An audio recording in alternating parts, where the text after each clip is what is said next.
بسم الله الرحمن الرحيم الحمد لله رب العالمين والصلاة والسلام على خير خلق الله محمد وعلى آله وأصحابه الكرام وتابعيهم بإحسان إلى يوم الدين.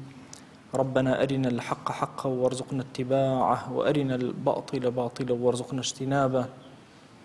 ربنا آتنا في الدنيا حسنة وفي الآخرة حسنة وقنا عذاب النار. بەڕێزان و خۆشەویستانم کتێبی نایابی مختصر منهاج القاصدین یەکێکە لەو کتێبە زۆر نایابانەی کە دەست ئەگرێت بە دڵی ئینسان و ڕۆحی ئینسان و بەرەو لای خوای ئەبات. ئەم کتێبە زۆر بابەتی دوور و درێژمانتیا باس کردووە.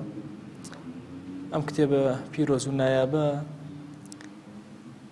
کراوەتە چوار بەشێک عیباداتی ئینسان چۆن بێ، بەشێک عاداتی ئینسان چۆن بێ کە هەموو عاداتێک لە ژیانی ئینسانی موسڵمانە هەمووی بە عەبدایەتی بۆی ئەنووسرێ، لە معاملات و هەڵس و کەوتیا چۆن بێ. اینجا ئەو شتانە چین کە ئینسان بە هیلاکە ئەبن و ئەو شتانە چین کە ئینسان ڕزگارەکەن و ناجین و پێیان ئەوترێ منجیات. ئێمە لە بەشی چوارەمین کە بەشی منجیاتە. منجیات زۆر گەورەیە، یعنی لە بابێکی زۆر واسعە. ئیمامی غەزالیەت وردە باسی منجیات ئەو شتانە ڕزگارمانەکەن: تەوبە و ئیستیغفار، دوعا و لاڵانە و زوهد، مەحەبەت و خۆشەویستی، شەوق بۆ لای خوا جەلە جەلالوه. ئێمە چەند وتارێکە باسی مەحەبەت و خۆشەویستی ئەکەین. مەحەبەت و خۆشەویستی لەگەڵ شەوق بۆ لای خوایە نزیکن لە یەکە. وەکو غەزالی فەرمووی یەکێک لە بەرهەمەکانی مەحەبەت و خۆشەویستی ئەوەی ئینسان شەوقی هەبێ بۆ گەیشتن بەلای خوا. ئەفەرمێ معنای شەوق لێک بدەمەوە. ئەفەرمێ پێشتر باسی مەحەبەتم کردووە و دەلیلەکانم باس کردووە، وتومە شەوق ثەمەرەیەکە، بەرووبوومێکە لە بەرووبوومەکانی خۆشەویستی. هەر کەسێک، هەر ئینسانێک شتێکی خۆشویست لە دڵەوە مشتاقی ئەو شتە ئەبێ. دەی ئەفەرمێ بزانە کە بە هیچ شێوازی ئینسان مشتاق نابێ ئیلا کاتێ خۆشەویستی بۆ شتێک هەیە لە هەندێک ڕۆ شتەکەی ناسیوە، لە هەندێک ڕۆ لێ غامزە نەیناسیوە، بۆیە مشتاق ئەبێ بۆ ئەوەی بە تەواوی بیناسی. واتە هەر شتێک مەحەبەتت بۆی هەبوو بە تەواوی نەیگەیشتێتی، هەندێکی پێگەیشتی، بۆ هەندەکەی تری شەوقێک لە دڵتا دروست ئەبێ بۆ پێگەیشتنی. ئەوەی کە ئینسان هەر دەرکی پێ نەکا قەت مشتاقی نابێ. ئەوەشی بە تەواوی خۆشی بووێ هەر لە ئیشتیاق دەرەچێ. بۆیە ئەفەرمێ لە مەسەلەی ئولوهیەت و خواناسیە خوا جەلە جەلالوه هەندێک لە معریفەتی خۆی بە ئینسانەکان ئەبەخشێ، ئەی ناسن، دڵیان ئەکاتەوە بۆ ناسینی. بەشەکەی تری تەنها لە ئاخرەتایە. بۆیە هەتا ئەو لەحظەی کە تۆ ئەمری مشتاقی دیداری ڕەب العالەمین، ئەتەوێ بە لیقای ئەو شاد بی، ئەتەوێ خۆت ماندوو ئەکەی لە پێناوی ئەوەی کە بە لیقای ئەو شاد بی. ئەفەرمێ هەموو ئەو ئومورانەی کە ئیلاهین نهایەتی نییە. هەموو شتێکی ئینسان مەحدودە، هەموو شتێکی خوا جەلە جەلالوه لا مەحدودە. بۆیە ئینسان ئەگەر بێوێ خوا بناسێ لە عەقڵی خۆیەوە قەت دەرکی پێ ناکە.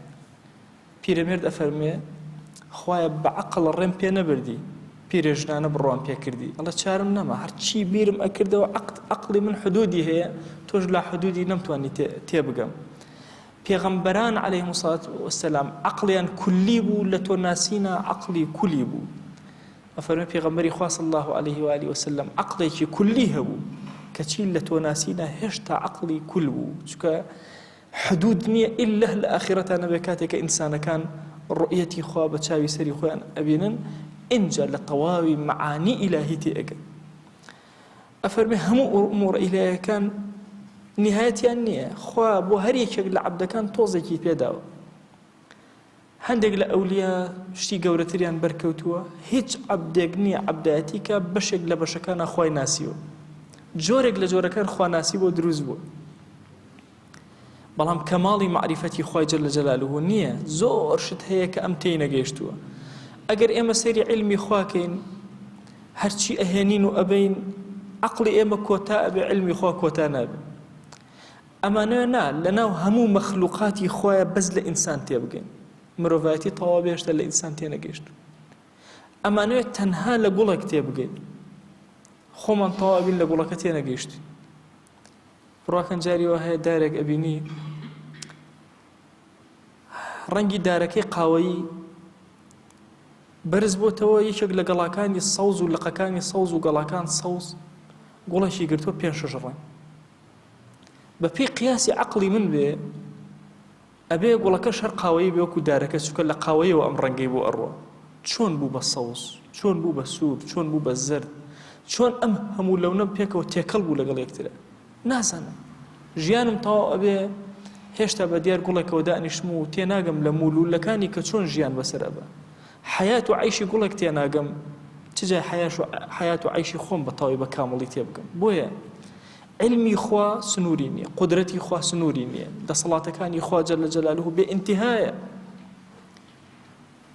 زۆر کات ئینسان لە هەر شتێکە پێوەری ئەگەر عەقڵی خۆی دابنێ هەمیشە کۆتا ئەبێ ڕەحمەتی خوا لە شنقیطی بێ صاحبی ئەضواء البەیان پیاوێکی زۆر گەورەیە مالیکیە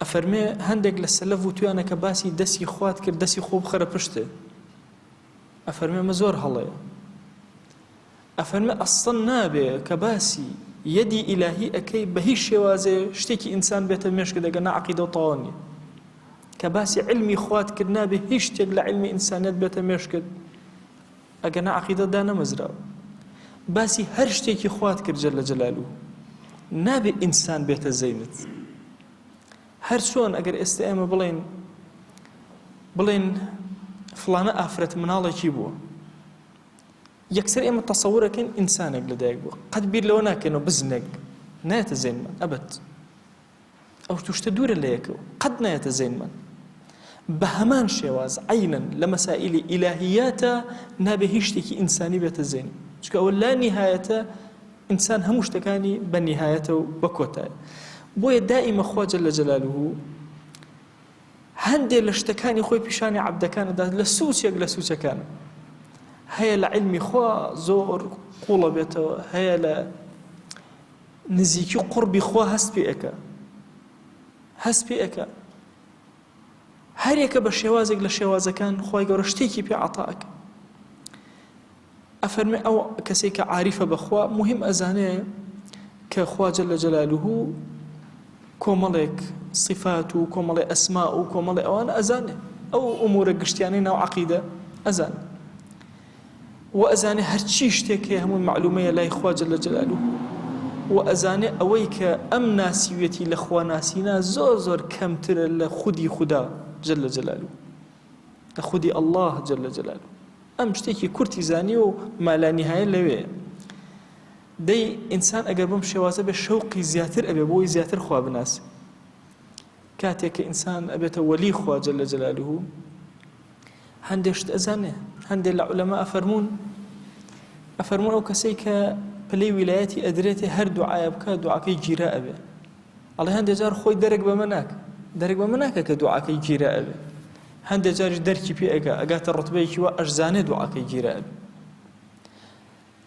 ئەوانە کێن ئەو وەلیانەی خوا جەل جەلالوه کە ڕقبوون لەوان ڕقبوونە لە خوا خۆشەویستی ئەوان خۆشەویستی خوایە جەل جەلالوه زۆر کات خۆیان ئەم دەرکیان نییە بەڵام خوا جەل جەلالوه ئەم ڕوتبەی داونەتێ ئەم قوربەی پێداون بۆیە ئینسان لە معریفەتی خوایە شەوقی بۆ زیاتر ئەبێ بۆی زیاتر نزیک بێتەوە لە خوا هەتا زیاتر بێتەوە ئەی تەسەوورکەن هەندێک دۆست کە لە حیاتی خۆمە بینی و من هەموو شەوێک پێغەمبەری خۆیان صلی الله علیه و آله وسلم ئەبینی هەموو شەوێک ئەنو شەوی وا هەیە چەند جارێک خەبەرمان ئەبێتەوە چەند جارێک کە ئەخەوینەوە ئەیبینینەوە تەسەووری سەیری ئەم شێوازی قورب و نزیکیە لە پێغەمبەری خوا صلی الله علیه و آله وسلم دەی یا ئەولیا گەورەکان پیاوە ساڵحە گەورەکان هەر یەکەیان بە شێوازی خوا لەتافەتێکی لەگەڵا کردەوە کتێبێکی زۆر جوانم لە جارێک لە هەولێر بینی کڕیم زۆر چێژم لێ وەرگرت باسی ئەو کەسانە ئەکا کە پێغەمبەری خۆیان صلی الله علیه و آله وسلم بینیوە ئەو کەسانەش کە نەیان بینیوە ئەفەرمێ هەردووکیان فەزیلەتە ئەو کەسەی کە بینیوێتی خوا ڕوتبەیەکی داوەتە لەناو عەبدەکانە بەرزی کردوت ئەی ئەوەی کە نەیبینیوە شەوقی بۆ لیقای پێغەمبەری خوا صلی الله علیه و آله وسلم زۆرترە هەوڵ ئەدا سەڵەوات ئەدا محاولە ئەکا بۆی بیبینێ ئەیەوێت هەر چۆنە بێ بە خزمەتی بگات ئەفەرمێ ئەو شەوقەش بۆ ئەو ئەجرە عەینەن خوای گەورە ئەجری بۆ ئەم کەسە داناوە و فەزیلەتی بۆ ئەم کەسەش داناوە بۆیە چۆن ئەسحاب پلەیەکیان هەیە و غەیری ئەسحاب کە پێغەمبەری خۆیان صلی الله عليه وسلم نەبینیوە پلەیەکیان هەیە بە هەمان شێواز ئەو کەسەش کە بینیوێتی و کەسە نەبینیوە پلەیەک. ئەمە شتێکە کە خۆی گەورە بەیەکێ لە عەبدەکانی عەتاک. ئەی چەند شتی تر هەیە کە خۆی گەورە بە عەبدەکانی عەتاک. ابن عباس ڕأیەکی تایبەتی هەیە لە مەسەلەی خەضر عليه السلام. طبعا زۆر اختلاف هەیە لەسەر مەسەلەی خۆمان لە کوردەوەلای پێڵێن خەدری زینە. طبعا ئایا سیدنا خەضر لەگەڵ موسا عليه السلام کە ئەو عیلمە گەورەی هەبوو پێغەمبەرێک پێی نەگەیشت بوو، ئایا نەفەرێک بوو وفاتی کرد و تاو؟ ابن عباس ڕأی ئەو هەیە ڕەزا و ڕەحمەتی خوای لێ بێ ئەفەرمێ ڕوتبەیە ڕوتبە لە هەموو زەمانێکە خوا ئەیدا بە کەسێک. ئەوەی زەمانی موسا وفاتی کردو ئەو خەضر، بەڵام لەم زەمانەشە هەیە، لە زەمانێکی تریشە هەیە. وڕأی ابن عباس ڕەزا و ڕەحمەتی خوای لێ بێ. هەندێک فەرموویانە یەک خضر نییە، یعنی چەندین خضر لەسەر زەویە هەن. بۆیە ئینسان جاری وا هەیە کارێک ئەوێ بڕوە کەسێک ئەبێتە ڕێگر، زۆر ماندوو مەبە لەگەڵ ئەو کەسە. احتیمال ئەو کەسە خودی ئەو کەسە بە ئیرادەی خۆی نەبێ، خوا ئیرادەی وەها بێ ئەو ئیشە نەبێت چونکە زەرری تۆی تێیە عەبد. زۆر هەیە من بە لەگەڵی. جاری وایە گەنجێک ئەڵێت ئەڵێ وەڵاهی نازانم باوکم ڕازی نابێ و ئافرەتە بخوازمەوانە، ئەڵێم لەوە چێ باوکە خدری زین نەبێ. خوای گەورە وای کردووە کە ئەم شتە ڕێک نەکرد. یان جاری وای ئافرەتێک جاری وای دەستکا بە گریان لەبەرەوەی شتێکی بۆ نابێ، ئەڵێم تۆ ئاگات لێ نییە. لەوە ئەچێت دەستێکی پەنهانی خوا بڕیاری ئەمەیدا بێت کە ئەم عەبدەی خۆی بەسەر کاتەوە بۆی تووشی ئەو موسیبەتەی نەکە. بۆیە ئەفەرمێ هەموو ئەو معلوماتانەی کە تۆ هەتە زۆر بچووکە، ئەوەی کە لە لای خوایە زۆر زۆرە. بۆیە بەردەوام ئینسان شەوقی زیاتر ئەبێ بۆی بگاتە پلە. هەندێک لە عولەمای تەسەووف ئەتون پلەکانیشان پلەبەندی کردو، یعنی وتیان ئەمە وەلی خوایە مەسەلەن، ئەمە ئەوتادە، ئاشە پلەیەکی بەرزترە، حتا ئەگاتە پلەی خەضریەت. ئەنواع جۆرەکانیان تەوزیع کردووە. هەرچەند عولەما ملاحەزەیان لەسەر ئەو جۆرە تەوزیعە داناوە، چونکە مەسائیلی ویلایەت پێبەخشینێکی معنەوی خوایە جەل جەلالوه، نەک پێبەخشینێکی ظاهری هەتاوەکو پلەبەندی بکرێ. پێبەخشینێکی معنەویە، خوا خۆی عەبدەکان بە شێوازێک لە شێوازەکان هەڵەبژێرێ. دەی ئەفەرمێ ئینسان سبحان الله ئەم ئیشتیاقی لە دڵیاتی ناکوژێتەوە، ناکوژێتەوە حتا وەکو ڕۆژی ئاخرەت ناکوژێتەوە. بۆیە ئەفەرمێ ئیبراهیمی کوڕی ئەدهەم یەکێکە لە مشتاقین ڕۆژێک دوعای ئەکرد، وتی یا ڕەبی خوایە ئەگەر کەسێک هەیە لە محبین شتێکە داوەتێت دڵی ساکین بێ ئیتر بوەستێ، خوایە ئەو شتێ پێش ئەوەی بە لقای تۆ بکات دڵی هێواش کرد و تۆ خوای دڵی منیش هێواش کەرەوە، دێ ئەو شتەم بدەرێ. ئەفەرمێ ئەوەندە قەلەقم بۆ دروست بووە خوایە یان تووشی ناڕەحەتی کردوم، ئەوەندە ئیشتیاقم بۆ لای تۆ تووشی ناڕەحەتی بوو. ئەفەرمێ لە خەوا بە خزمەتی خودا جەل جەلالوه گەیشتم. تەمە زۆر جار لە کوردستانی خۆمانە هەندێک بابەت هەیە بە علمی ناکرێ، خەڵک لە تۆڕە کۆمەڵایەتیەکان و غەیری ئەوە قسەی لەسەر ئەکا. ئایا ممکنە ئینسان خوا جەل جەلالوه لە خەوا ببینێ؟ طبعا لەسەر سوورەتی ئیلاهی نا، هەرچەندە وشەی سوورەت غەڵەتە، بەڵام وەکو نورێک ئایا ئەکرێ خوا جەل جەلالوه ببینێ؟ زانایان زۆر باسی ئەو بابەتیان کردووە کە ئەکرێ کەعبە ببینێ، ئەکرێ ناو گۆڕ و عەزابی گۆڕ ببینێ، ئەکرێ جەنە و نار ببینێ، ئەکرێ خودا جەل جەلالوه ببینێ، ئەکرێ پێغەمبەران عەلەیهیم السەڵات وسەلام هەموو ببینێ، ئەولیا، صالحین، صدیقین، ئەصحاب هەموویان ئەکرێ بیان بینێ. ئەوە تەسەوورکەن ئێمە مەحەبەتمان لەگەڵ ئەصحابە لاوازە لاواز. بۆیە زۆر کات دەبینی خەو بە هیچ هاوڵێکەوە نابینی، هیچ ساڵحێکی گەورە خەوی پێوە نابێت، بۆ چونکە مەحەبەتەکە لاوازە. جارێک دۆستێکم بینی زۆر ڕسالەی ماستەرەکەی لەسەر مالیکی کوڕی ئەنەس بوو، مەڕوویاتی مالیکی کوڕی ئەنەس. ئەی ماسە ئەم ڕسالە هەتا تەواوم کرد، زۆر کات بە خزمەتی مالیکی کوڕی ئەنەس گەیشت، شەوان پێ ئەگەیشت لە خزمەتی ئەبووم، لە خزمەت مەڕوویاتەیە کە کۆم ئەکردەوە، دانێکم ئەدۆزیەوە سوژدەمە بخوایە سوپاس بۆ تۆ، مەڕوویاتێکی تر ڕێوایەتێکی تری ئەنەسم دۆزیەوە. ئەو لە ناڕەحەتترین کاتەکانی ژیانما ئەو مالیکی کوڕی ئەنەسی کوڕی مالیکاتە خەوم، ئەی پێوتم زۆر ئارام بە هیچ خۆت مشەوەژ مەکە، ئەو ئەمری ئیعدام هەبوو کۆتایی بە ژیانم بێ. ئەی وەڵاهی خۆشم نەمزانی چۆن خوای گەورە کارەکەی بۆ ئاسان کردم لە عێراق چوومە دەرەوە. ئەمرە شتەکە هەمووی ئەو خەو بوو بە ڕووناکیکی زۆر گەورە بۆ ناخم. بۆیە مەسەلەی مالیکی ئیبراهیمی کوڕی ئەدهەم ڕەزا و ڕەحمەتی خوای لێ کە ئەفەرمێ خوام لە جل جلاله لە خەوابینی ئاساییە. ئیمام ئەبوو حەنیفە 100 جار لە ڕیوایەتێکە خۆی باسی ئەکا 100 جار بە خزمەتی خوددا گەیشتۆ جل جلاله لە خەوا. حتا ئەفەرمێ داوام لێ کرد کە شتێکم فێرکە ئەبەو شتە ذیکر و یادی ئەو کەم پێش بانگی بەیانی. ئەفەرمێ دوعایەکی زۆر تایبەتی دوور و درێژەیە. ئەفەرمێ دوعای فێر کردم کە ئەو دوعای هەموو کات بخوێنم کە پڕە لە کەماڵی تەوحید و خواناسی و دینداری. ئەفەرمێ ئیبراهیمی کوڕی ئەدهەم ئەفەرمێ کاتێک کە ئەم قسانەم کردت و خوای گیان با دڵم هێواش بێتەوە وەڵێ لە خەوا خوام بینی. فەرمووی ئیبراهیم شەرم لە من ناکەی داوای ئەوم لێ ئەەکەی کە دڵت هێواش بێتەوە بوەستێ ئیتر ساکین بێ لە مەحەبەتی منە. دەی هیچ دڵێک هەیە دڵی مشتاق ساکین بێ هەتاوەکو نەگاتە لیقای من. ئەڵێ زۆر شەرمم کرد لە بەردەم ڕەب العالەمین وتم پەروەردگارە ئەوەندە خۆشەویستی تۆ لە دڵمایە هەرچی ئەڵێم ئاگام لە خۆم نییە کاتێکە ئەڵێم داوای عەفو ئەکەم یا ئیلاهی ئاعتیزارێکی بۆ خوا جەل جەلالوهو لە خەوەکەی هێنایەوە. دەی ئەفەرمێ ئەم شەوقەیە کە لە ئاخرەتە لە ئینسان ئەساکینە بێ. بەخوا غەیری ئەمە هەرچی معلومات هەیە کە تۆ لێرە وەری ئەگری لە خوایە جەل جەلالوهو ئەوە شتێکە نهایەتی نییە مەگەر لە ئاخرەتە. ئەوەی کە بۆ تۆ دەرئەکەوێ بەخوا شتێکی بچووکە زۆرێک ماوە هەر یەکێکیش لە ئێمە مەشغوڵ ئەبێ بەو شتێک کە خوای گەورە پیشانی ئەدا ئەو تۆزە. چونکە ئەو تۆزەی زۆر خۆشەوێ داوا ئەکا خوای گەورە زیاتری پێ عەتا بکە. هەرچی لەزەتە لێرە ئەبڕێتەوە بۆیە لەزەتی خۆشەویستیش لێرە کۆتا ئەبێ بەڵام شەوقەکەت ئەمێنێ لە ئاخرەتە بە خزمەتی خوا جەل جەلالوهو شادە بێ. ئەفەرمێ پێغەمبەریان صلی الله عليه و آله وسلم پیاوێکی فێر کرد و ئەمری پێکرد وتی مناڵەکانیشت فێری ئەم دوعایە بکە. ئەمری پێکرد خاو و خێزان و مناڵ هەموو اللهم إني أسألك اللهم الرضا بعد القضاء. خوایە داوات لێ ئەکەم لە دوای هەر موسیبەت و بڕێیت و ڕازیم کە ڕازی دڵێکم بەرێ ڕازی بێ. کام موسیبەت زۆر گەورە هاتە ڕێم خوایە دڵێکم بدەێ ڕازی بێ. وبرد العيش بعد الموت. خوایە داوات لێ ئەکەم فێنکی ژیان و ئارامی ژیانم بدەرێ لە دوای مردن. خوایە داوات لێ ئەکەم ولذة النظر إلى وجهك. خوایە گیان داوات لێ ئەکەم ڕووی جوانی خۆت چێژێکم بدەرێ چێژی سیرکردنی جوانی تۆ یا ئیلاهی. وشوقا إلى لقائك. لە دڵما شەوقێک دروست کە بۆ لقای تۆ وشوقا إلى لقائك. خوای گیان شەوقێک لە ناخما دروست کە بۆ گەیشتن بە تۆ بە لیقای تۆ. لە تەوراتە هاتووە کە خوا جەل جەلالوهو فەرموویەتی طال شوق الأبرار إلى لقائي وأنا إلى لقائهم أشد شوقا. ئەو کەسانێک کە مشتاقی خوان و شەوقیان بۆ لای خوا هەیە جەل جەلالوهو درێژەی کێشاوە کە مشتاقیەکەیان زۆر زۆرە هەوڵ ئەدەن بۆی زیاتر ئیشتیاقی زیادکەن بۆی بگەنە لیقای خوا جەل جەلالوهو.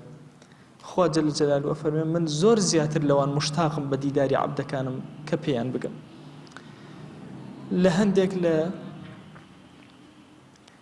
کتێبە هاتووە کە ئەمەی کە عرسانەکەم بە حەدیث هاتووە بەڵام ئیمامی غەزالی ئەفەرمێ ئەمە خوا جەل جەلالوهو وەکو وەحی بۆ هەندێک لە عەبدەکانی خۆی ناردووە فەرموویەتی هەندێک لە عەبدەکانم هەن زۆریان خۆشەوە منی زۆر ئەوانم خۆشەوێ. ئەوان مشتاقی منن منیش مشتاقی ئەوانم. ذکرم ئەکەن و ذکریان ئەکەم. ئەگەر هات و هەر کەسێ شوێنی ئەم عەبدانم کەوت خۆشم ئەوێ. هەر کەسێک پشتی لەم عەبدانم کرد ڕقم لێ ئەبێتەوە. ئەڵێ عەبدە ساڵحەکەش وتی خوایە گیان عەلامەتی ئەم عەبدانە کێیە؟ فەرمووی بە ڕۆژە بە شوێن سێبەرا وێڵن هەر چۆن شوانێک کە زۆر خەمی مەڕەکانێتی بە دوای سێبەرێکە وێڵەکە بیان کاتە سێبەر واتە بە ڕۆژە خۆیان ئەشارنەوە لە چاوی خەڵک لە کاتێکە خەریکی عەبدایەتی و تاعەتن. کاتێکەوە شەویەت و ئێوارەیەت چۆن تەیرەکان هەر هەمویان لە شوێنی خۆیانەوە ئەگەڕێنەوە ناو هێلانەکانی خۆیان ئەمان ئەوە حەنینیان هەیە لە دڵیانە نە هێزێک هەیە پاڵیان پێوە ئەنێ بۆی شەو زووتر بێ بۆی بە لیقای خوا شاد بن و خەریکی عەبدایەتی بن. ئەگەر شەو بەسەریانە هات تاریکی زۆری هێنا هەموو کەس جێگەی داخست هەر کەسە لەگەڵ حەبیبەکەی خۆیان خەوت.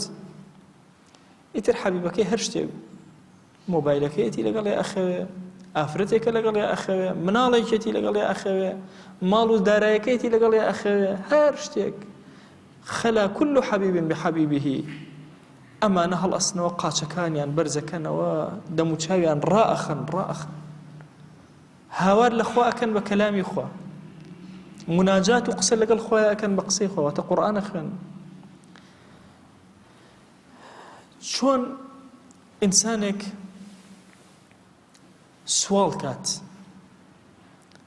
و زۆر خۆی زەلیل کە لە بەردەم کەسێکە بۆی داوای شتێکی لێ بکە واز نهێنێ زیاتر با نمونەکە بە مناڵ بێنمەوە لەوە چێ زیاتر دەرکێ جاری وا هەیە مناڵ داوای شتێکەکە دایکی نایداتی مانوو نابێ ئەم مناڵە دووەم جار سێهەم جار دەیەم جار ئەپاڕێتەوە ئەلاڵێتەوە ئەگری مەشاکل دروستەکە هەوڵ ئەدا هەتا ئەو شتێ ئەدرێت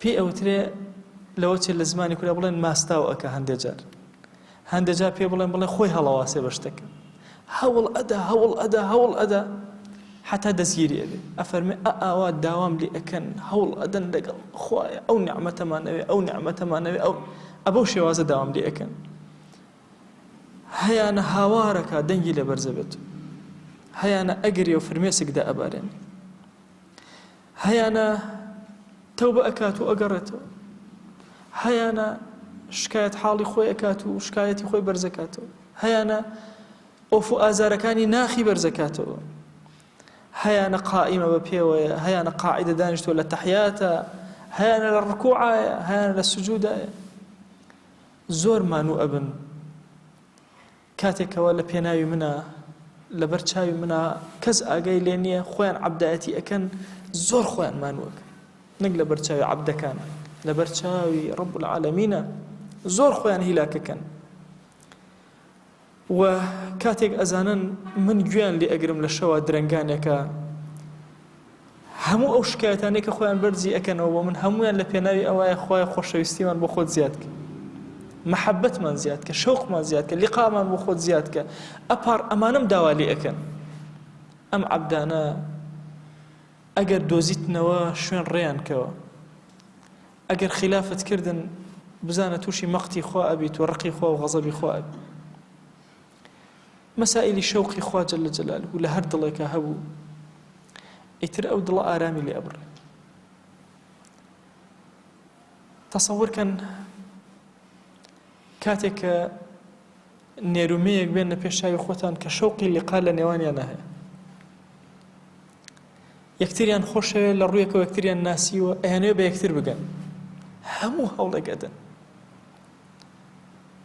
جارێک گەنجێک کاتبوو وتی مامۆستا داوای ئافرەتێکم بۆ بکەم ئێمە ژتم بەسەر چاو باوکی ڕەفیقم ئەمانە کە باوکی وتی مامۆستا ئەمە چ لە مین جارەیە واز نایەنێ ئەم کوڕە گیرم خواردەوە بەدەستی ئێوتم قەیچێکە ئەوە نیشانەی شەوقە ئەوە نیشانەی شەوقە تەسەوور کە لەوە چێ من بە گەنجەکە بڵێم کوڕە دەتوە ئەوە کەی ئیشە ئەیکی دەبڕۆ کچێکی تر بدۆزەرەوە بەڵام نا ئەگەر لە دڵی نییە ئەو شەوقی هەیە ناتوانێت بۆیە جارێک نا دوان نا کەسایەتێک نا دوان نا سیان نا دەنا هەزار نا ئێکە بە ڕیشی ماڵێکم دڵی ناشکی تاوان کاڵێن دڵی ناشکێ دڵی ئەشکەیە بەڵام چۆن لەم دەرگاوە دەریکە لەو پەنجەرەوەیەتەوە لە پەنجەرە دەریەکە لە دەرگاوەیەتەوە فایدەی نییە چۆن ئەم کەسە ئەبینی بە قەلەقی بە مشەوەشی خەوی لێ ناکەوی ئیسراحەتی لێ بڕاوە شەو تا بەیانی نازانێت چی بکە نان ناخوا ئیش ناکە هەموو شتەکانی ئەوەستی تەسەوورکەن جاری وا هەیە لە پێناوی ئەوە گەنجێک ئەبینی سێرەکەی دوعاەکە جۆرێک دوعاەکە ئەپارڕێتەوە ئەلاڵێتەوە تەسەوور ناکەی چکە شەوقی هەیە بۆ شتێک و داوایەکە بە دڵ بە ڕۆح داوایەکە یەک کەلیمە نییە بێ ئاگا بێ لێی بەخوا کە نوێژەکە ئەوێ داواکە یەک سانیە نییە بێ ئاگا بێ لەو ئیشەی خۆی هەمووی بەرزەکاتەوە بۆ لای خوا پێی بڵێ شەو نوێژ کە بڵێ سەعاتێ بیکە 5 سەعاتێک چکە شەوق لە دڵیا هەیە طبعا ئەو حاڵەتانە لە گەنجە لە هەردوو تەرەفا تەبیعی زۆر تەبیعی بۆ چونکە ئەمە شەوقێکی دنیایی مادیە ئینسان ئاوا لێک دەیوەرە ئەگەر کەسێک شەوقێکی ئیلاهی لە دڵیا بێ ئەبێ خەوی چۆن بێ ئەبێ خۆراکی چۆن بێ ئەبێ بۆیە ئەبینی ئەسحاب ڕەزا و ڕەحمەتی خۆیان لێ بێ ئەفەرمێ ڕۆژێ زۆر گەرم بوو بەمە کۆتایی بە دەرسەکە هێنا ئەفەرمێ زۆر زۆر گەرم کەس خۆی پێ نەئەگیرێت لە بەردەم گەرم